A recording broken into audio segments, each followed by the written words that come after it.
Hello and welcome back to another episode of EDH Bling Builds.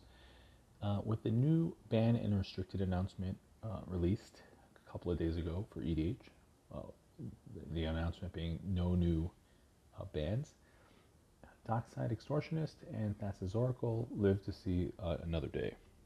But of course, Dockside Extortionist is still the bane of many people's existence.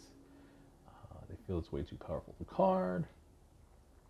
I personally think that the card scales appropriately depending on your pod, right? In weak pods, he's not good. In strong pods, he's strong. But nonetheless, it gave me the idea to revisit an old deck in 2022, where the last time we visited Korvold, the format was shaping up to become what it eventually became today, which is a stacks-heavy rule of law metagame, where you have cards like Ad Nauseam and to an extent Peer into the Abyss. They have both been bullied out of the format. You cannot turbo Nause anymore, and which sucks for me because I'm a gross Turbo Storm player, but whatever, that's not here or there. And what else do we get? We got Unfinity, which added to this particular iteration of the deck significantly. And so I figure now is a nice time to revisit Korvold in 2022. How it started, how it's going, and a lot's changed. This deck might actually appeal to high power pods, right? Mid power pods, because the way this Korvold deck runs is really just to abuse Dockside. Every Korvold deck really should be abusing Dockside, and just gain value with pokes here and there, right? That's all we're really doing. We're poking here and there, slowly sculpting a hand, and maybe putting together a small combo package passively, right? I'm not aggressively looking for combo pieces. It's all passive. There's no inclusion of Ad Nause because it's not a turbo format anymore. It's a rule of law metagame, and so you have to be able to play a mid-range strategy. And so that's what this deck wants to do. So again, we start things off with Korvold. We have Dockside Extortionist. I'm not going to upgrade Dockside because it's one of these cards that is always on the chopping block for ban. And the resale value would be, if that happened, Dockside would have zero resale value. He's not played in other formats. But we are going to use Dockside and all the bad Docksides in this deck. We're going to we have together a very, very small Goblin engine. Now don't get carried away with what I just said. We're not running Snoop lines or anything like that. Just a small, teeny tiny Goblin engine that we can play passively. If the combo comes across our way naturally, and then we can attempt to combo off. But if not, we just get in beats with Korvold, like I already mentioned. But a part of this Goblin package are Skirk Prospector. I don't have the other 1 CMC sacrifice creatures like Viscera Seer and Carrion Feeder. Believe it or not, I don't think sack engines are strong in Korvold. Korvold is the sack engine, and you want things to be able to sack to Korvold. You don't want the engine. You don't want the Ashnod's Altar or anything like that to sack the thing. Just to draw a measly card. So I don't run the other two. I do run the Viscera Seer because it has way more utility. It's less of a brick if I draw it, whereas Carrion Feeder, Viscera Seer, even Ashnod's Altar are kind of just very bricky, in my opinion. What are you really doing with them, right? But there's a lot of combo potential with Prospector. We have Impulsive Pilfer, which is awful card, but when Korvold eats it, it makes a treasure. So that's like the treasure, that's a draw. Eating Pilfer, that's a draw. And then we can do gross things with a Prospector, Pilfer, not gross thing, okay things with the Impulsive Pilfer and a Prospector. We have a blank Goblin, Mind Goblin. Got him. So yeah, this is a new addition to the deck.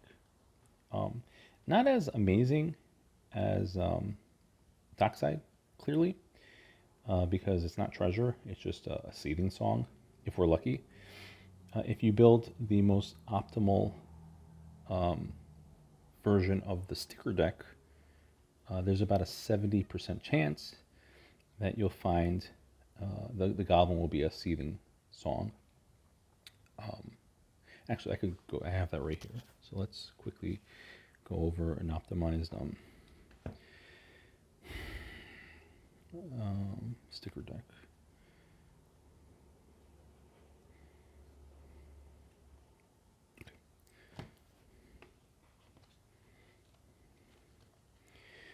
So the targets, the cards you want in your sticker deck, you know what, I should have set this up as a joke. Hold on a second. So the way sticker decks work, if you didn't already know, it's a 10 card deck, minimum 10 cards. And at the before the match starts, I think someone picks out 3 cards randomly, and those are your cards. Now, what's ridiculous about stickers is that when a sticker changes like a blind zone, like the hand, if I put a sticker on the blank Goblin, if the Goblin goes to the graveyard, the sticker stays on him. But if the Goblin with the sticker goes back to my hand or exiled face down, then the sticker will return to the sticker deck. It doesn't even like fizzle like a token. That's kind of problematic. It's kind of poorly designed and easily abused. But yeah, so 10 card deck. Of course, you want 10 copies of Mind. Got them. The optimal version of this deck would be a Misunderstood, Unsanctioned, P-Brain Dinosaur, a Phyrexian. A Delusionary is a 6. It will make 6 red. Guacamole. Minotaur, Narrow-Minded, and Gelatinous. And just, I guess I might as well show this off. Just for like just for prestige. We have a optimized 10 card attraction deck. By the way, now that we have these extra decks in Magic, in EDH, Ultimate Guard sells like a Yu-Gi-Oh sized deck boulder. It's a 40 card boulder, so I think if you just like type in 40 card Ultimate Guard boulder, that'll be pretty neat. So you just throw it in your backpack and forget about it. Continue with the deck. Continue with our Goblin engine. We have Goblin Recruiter, amazing card. I guess once upon a time, Goblins were really, really weak, and they needed absolutely overpowered support like this. The Recorder will ETB, and you'll just stack your deck with all your Goblin cards, because I guess that could get really ridiculous in a Korvold deck, because if you have the treasure, you pretty much just, will draw all those cards. Goblin Matron, good card, really good card. I don't love it enough to get the 7th edition foil. That's not going to happen. but who knows? Who knows? Maybe this Goblin engine could work in other decks. And that's it. We'll see one more Goblin card in a little bit. But that's your little teeny tiny Goblin engine. And we're going to use that Goblin engine just to get some crazy value of Korvold, find and land a Dockside very quickly. Of course, this Goblin engine, abusing Dockside, isn't going to work if you're in a very low power pod. I still have the belief that low power pods make your Dockside go even by turn 8. Other combos we have in this deck, we have just generic Underworld Breach shenanigans. We have a Praetor's Grasp. I love the card. Very versatile card, Praetor's Grasp. If you didn't already know, 1 black sorcery, and you get to exile a card from an opponent's library face down. And at any point, you can cast that card. But the problem is you cannot cast that card using mana of any color. You have to be able to produce those colors. A lot of times, you can just use it fairly, I guess. Take an opponent off of their combo, right? Because some matches are pretty stale. You see their commander, you should already have an idea of what's in that person's deck. We have Tainted Pact. As long as you can have the mana base to accommodate Tainted Pact, you can tutor up at instant speed. Part B of your combo, ideally, if you have 1/2 of the combo already available to you. But in this case, we can Praetor's Grasp an opponent's Thassa's Oracle, and I could Tainted Pact. I do a Oracle combo, and I have. This happens more often than you would imagine. Or we could just Praetor's Grasp an opponent's Underworld Breach, and it's really that simple. So pick up a Praetor's Grasp, very versatile card. We have a Dualcaster Mage combo in here because it just gives us an additional way to close out the game. Dualcaster Mage, in my opinion, kind of bricky card, right? If you draw it without the other half of a combo, not amazing, But we have the Dualcaster Mage combo in here nonetheless because we're the cards that it works with are Dockside enablers, such as Twin Flame and the newly released Saw in Half. These Galaxy foil, oh, there we go, okay. Don't really look good on camera, or my camera. Just be aware, oh, and there's also Heat Shimmer, but I kind of think Saw in Half Power Crypt, the Heat Shimmer, but you can have all three, that's none of my business. Just remember, keep in mind, Heat Shimmer, Twin Flame will grant the copy's haste, and Saw in Half will not, but Saw in Half is pretty versatile, and at instant speed, so you can just do this. You can hold up all this mana to do this at the end of an opponent's turn before it comes back to you. And those are combos in the Korvold deck. Let's move on to the creatures. Again, more ways to abuse Dockside. If we find a combo, sure, whatever, no big deal. But if we don't, we can still play the card without any problem. Activated Sleeper, a little bit on the slower side. That Dockside, someone's Dockside, or someone's really juicy creature has to go to the grave that turn, then you flash it in. Neat. Cool. Another new addition, we have a Scrampire, which can abuse Dockside. Let's see, Scrampire ETB, he'll get a sticker, you put the sticker on Dockside, of course. Or any of the other junky goblins. But for 3, you will turn a creature card with a sticker on it from your graveyard to the battlefield. That creature gains haste, but you exile at the beginning of the next end step. So please try to, and activate a sorcery, please try to not lose your Dockside to a Scrampire effect. Make sure it's like a new object or just Korvold eats it or something. Of course, you can make infinite treasure. You can net a treasure, so the combo is just 4, 5. Right? If Dockside can make 5 treasure, you can net infinite treasure. Draw the deck, find the rest of your combos. Ruthless Technomancer also goes infinite with Dockside. Everything goes infinite with Dockside, it seems. But this you need a sack outlet to do so. So we have our Skirt Prospector. Not a big deal. This is an instance where like Viscera Seer and Viscera Seer, Ashland's Altar, or whatever would be nice, but this is just incidental. I'm not actively looking for these combos. Some dorks, we have a Bird's Deathrite, Ignoble, which is a goblin, cool. And Tinderwall. Tinderwall triggers Korvold, but most of the time you're just using the Tinderwall to cast a Korvold, so. To go fast, we have a Simian Spirit Guide and an Elvish Spirit Guide. Some utility creatures, we have Imperial Recruiter, E-Witness, Mayhem Devil, phenomenal card. Combo enabler with the treasures, but just a solid creature in its own right. Opponents sack their fetches. I start pinging dorks, or I hold up my fetch. So when they crack their fetch, I crack my fetch, and that's 2 damage to some juicier hate bear.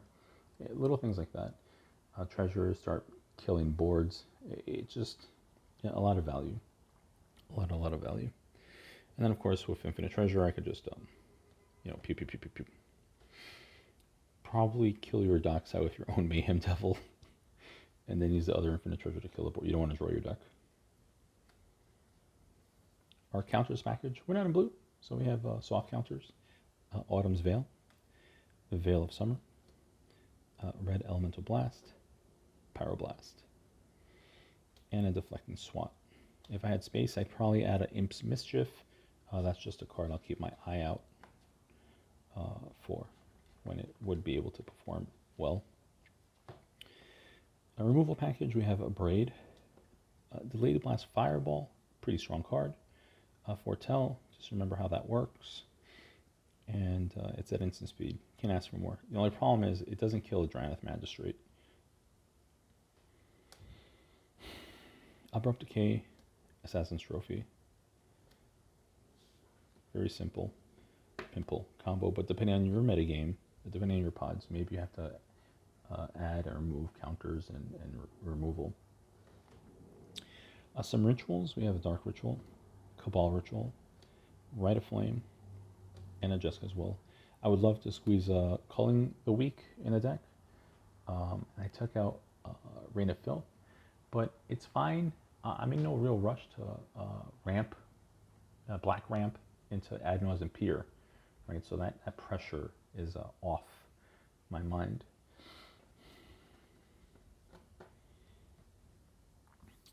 For draw, I think I just have the one Wheel of Fortune. Korvold is a phenomenal card to draw cards. So the sooner you can get a Korvold online, the sooner you can get treasures online, the better.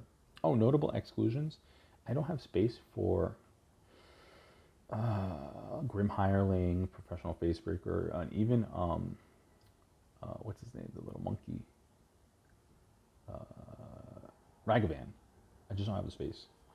I'm not as aggressive as you think. I'm just like the Korvold punches here and there, and treasure value here and there. No big deal. But like aggressive beaters, not really. Not really this the game plan. Tutors, we have a Gamble, Imperial Seal, Vampiric Tutor, Demonic Tutor, and Diabolic Intent. I tried to special summon some creatures from the deck, aka Dockside. We have Eldritch Evolution, Finale of Devastation, Worldly Tutor, and the Sylvan Tutor.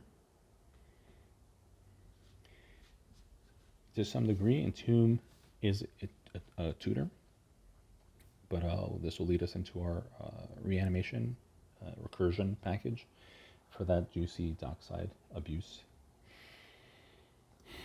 We have a Reanimate, OG Unearth, a Claim to Fame. We don't care so much about this. I guess this is cute if you just need to push Korvold for just a little bit more damage. But Claim returns a target creature with a CMC 2 from the graveyard right onto the battlefield. We have a Bogart Birthright, which is a tribal sorcery for goblins. So this could be tutored up with a Goblin Matron or Goblin Recruiter. It just returns a goblin from the graveyard to your hand. Easy peasy. We have a Corpse Dance, which is a really strong card and goes infinite with Dockside. If Dockside can make 3 and 2, that is infinite draws. And then 3 plus 2 plus 1 Dockside treasure count, and that's infinite treasure, netting 1 treasure each time. Corpse Dance also goes infinite there's a very clunky, convoluted combo with what's her name? Oh, with Deathrite Shaman. But right, let's have a look at Deathrite Shaman for a second. It's a very cute combo. Maybe other decks could take advantage of it more. It's okay in this deck, but not amazing. So what's important to know about Corpse Dance is that the creature will return with haste, right? So if we use Deathrite Shaman's other abilities, because he does other things he does other things besides make mana. His what is it? His black ability, target instant sorcery, exile target instant sorcery from a graveyard, and each player loses 2 life. The problem is, like I said, we're in a stacks metagame, so you're not going to find like people turboing out. Other notable exclusions from this deck, because we're so hyper focused on Dockside abuse. No opposition agent, no Dothy Void Walker. I don't know if you notice, those are absent from this deck, from this build. But yeah, Deathrite Shaman will ETB with haste. If you can sack it to like a Viscera Seer or whatever, then do it again. If you have infinite mana, infinite black mana, then, you know, and your opponents are in those strategies where their graveyard should be filled up with a couple of instant sorceries. It's 2 damage to each opponent, so it's not as difficult. It's not like 2 damage to an opponent.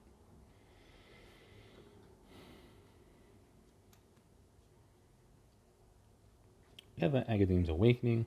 A little clunky. Usually it'll be 3x will be 3, so I can special summon a 3, 2, and 1. There's a combo with this too. If you had a Viscera Seer specifically, or a Carrion Feeder. Carrion Feeder Viscera Seers are 1, Docksides are 2, and Eternal Witnesses are 3. And so if you have Infinite Treasure, you can Agadeem's Awakening for 3. Special the Witness, Dockside, Viscera Seer. Witness gets back your Agadeem's, Dockside makes a treasure. Oh wait, not even make Infinite Treasure. You can make a 6. If you can make 6. Well, if you could make 7. This is to net Infinite Treasure. Then E-Witness gets this. Dockside will make his 7, and Viscera Seer Carrion Feeder will eat them all, including itself, and then you repeat the process. Very, very cute. You have a Noxious Revival, just a very, very strong card. Don't sleep on Noxious Revival, of course not. And then you could do like stupid tricks with treasures to get back the card you put on top of your own graveyard, and then just draw it quickly if you need it right there on the spot. Just keep the treasure open and available. And then, of course, you could screw up an opponent with their instant speed tutors. And then a simple Yogg's Will. Very easy.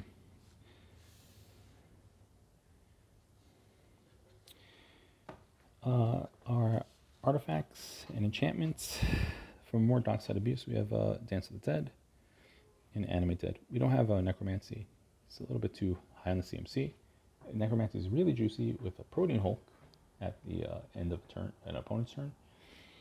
But we're just doing simple, low CMC Dockside abuse.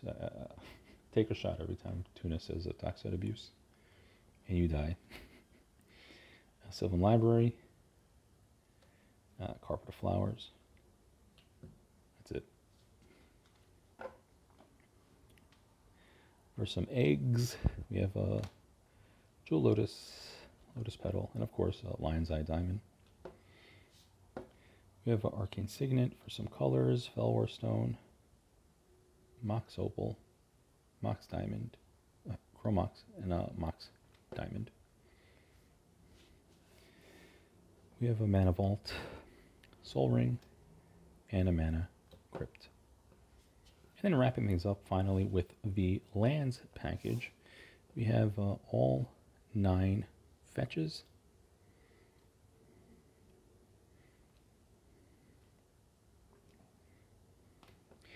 We have all 3 shocks, but don't roast your boy Tuna. We have, oh my god, these don't look great on camera, dude. Oh my god. We have all 3 shocks, but your boy Tuna is still in the works of getting galaxy foils of, I think I'm missing 1, 2, I'm missing 3. This is on the way, and then I'm missing the other green ones. But don't worry, it's just, they're on the way. They're on the way. I got them. We have a Taiga. We have all 3 duels. We have the other duels like Spire of Industry, Luxury Suite, Undergrowth Stadium, Nursery Peatland. To go fast, we have an Ancient Tomb. For utility, we have a Boseiju and the Phyrexian Tower. And our Rainbow Lands, we have an OG Gemstone Cavern, Command Tower, Exotic Orchard, Forbidden Orchard, Mana Confluence, and of course, a City of Brass. And there you have it. Korvold Goblin, right? I named this Korvold GT-R, right? Goblin Turbo Recursion. For the sleeves, because you guys asked me about the sleeve setup. So we just have like generic waifu sleeve inside of a Mana Moon, inside of I think this is like a discontinued Ultra Pro Chromium. Anyway, thank you so much, and ta-ta.